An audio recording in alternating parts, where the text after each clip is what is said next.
What were your favorite animations when you were a child? Which animations created very good and kind memories for you and provided you with happy moments with friends and family? I am here to not only increase these memories, but also to spoil them. Upper 1.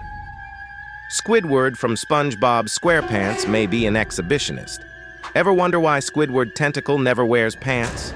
Squidward is a little weird. His name suggests he is a squid, but parts of his anatomy suggest an octopus.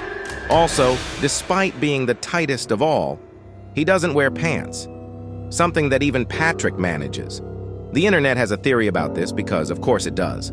There's evidence that he won't need pants because what we think of as Squidward's nose is, for lack of a better word, his sea cucumber. Although show creator Stephen Hylandsberg has never explicitly discussed this feature of Squidward's anatomy, he knows marine biology and probably knows that the male squid's genitalia, which are disproportionately large compared to other animals, are near its beak. Contract. Sure, it has a stretch, but the next time you see Squidward playing with a leaf blower, you'll have a hard time getting it out of your head.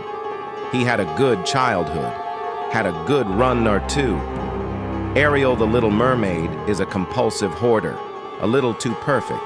We see the princess raiding abandoned boats for random things to bring back to a secret hideout already filled with more random things, and she constantly risks her friends' lives to feed this compulsion. That boat we mentioned he attacked at the beginning of the movie, remember when they ran away from a shark in the boat? This is the scariest part of the movie, and it all happens so that Ariel can get her hands on a shiny hook. He finds it attractive to justify, but people who diagnose problems like these, such as researchers, point to his tendency toward dyspisophobia, or the fear of throwing things away. You know, hoarding is a type of obsessive-compulsive disorder.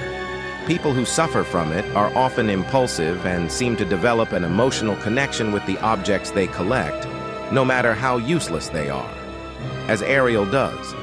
Maybe it's time for Disney to release another TLC sequel. However, this is better than the result of the original Little Mermaid game. Spoiler alert, the Little Mermaid died. Edd and Eddy suffered more than most children can imagine. Canker sisters did not get along very well with Edds. Unlike the other kids in the neighborhood, this was because Edda hated the sisters, and not vice versa. When you're young, this might seem like a classic cooties thing. But here's something wrong. The sisters are introduced as Edd's female counterparts, but their behavior throughout the seasons shows them as textbook bullies and stalkers who try to force themselves on unwanted Edds on more than one occasion. They don't have normal cartoon eyes. They become violent and controlling. They drag them off the screen and suddenly it's less harrowing childhood and special victims unit. In the episodes, Lee, Marie, and May have done some very disturbing things, including threatening to kiss, actually kissing them without consent, and trying to trick Edda into a wedding ceremony without their knowledge. In one of the episodes, the sisters take off their clothes after the boys' clothes get dirty. In another, the Edds are hypnotized to play the role of the sisters' dogs. No wonder the boys are terrified of the Canker sisters. The sisters are one of the scariest trios in the history of children's cartoons. The cast of Rugrats pulled some of the dirtiest pranks. We think it's safe to say that for a cartoon about a bunch of babies crawling around in their diapers, Rugrats got away with some pretty cheesy humor. First, a Tommy screwdriver. It's no secret that Tommy liked to hide things in his diapers. And when Tommy finds his fingers stuck in a Chinese finger trap in one episode, he comments that he needs something hard and thin to get out of the trap. He then reaches into his diaper to pull out a screwdriver. Then Grandpa Lou looks like he knows what he likes when it comes to adult entertainment. Because when he rents some videos, he doesn't forget to pick up lonely space villains.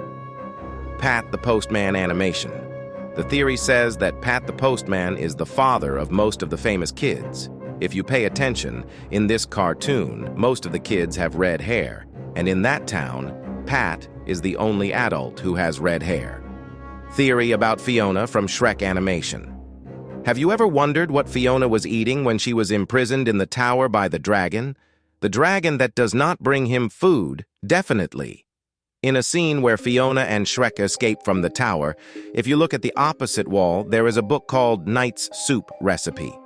If we zoom a little more, even the necessary ingredients are written: boneless night celery, royal liver, salt, and pepper. Since the dragon is not literate, then Fiona... Don't worry, let's go next. Our next theory is about frozen animation. There are many theories about this animation. If you like it, you can tell me with like and comment so that I can make more posts about it. Well, the theory is that Kristoff's clothes are made of deer skin, and Kristoff is friends with a deer named Sven.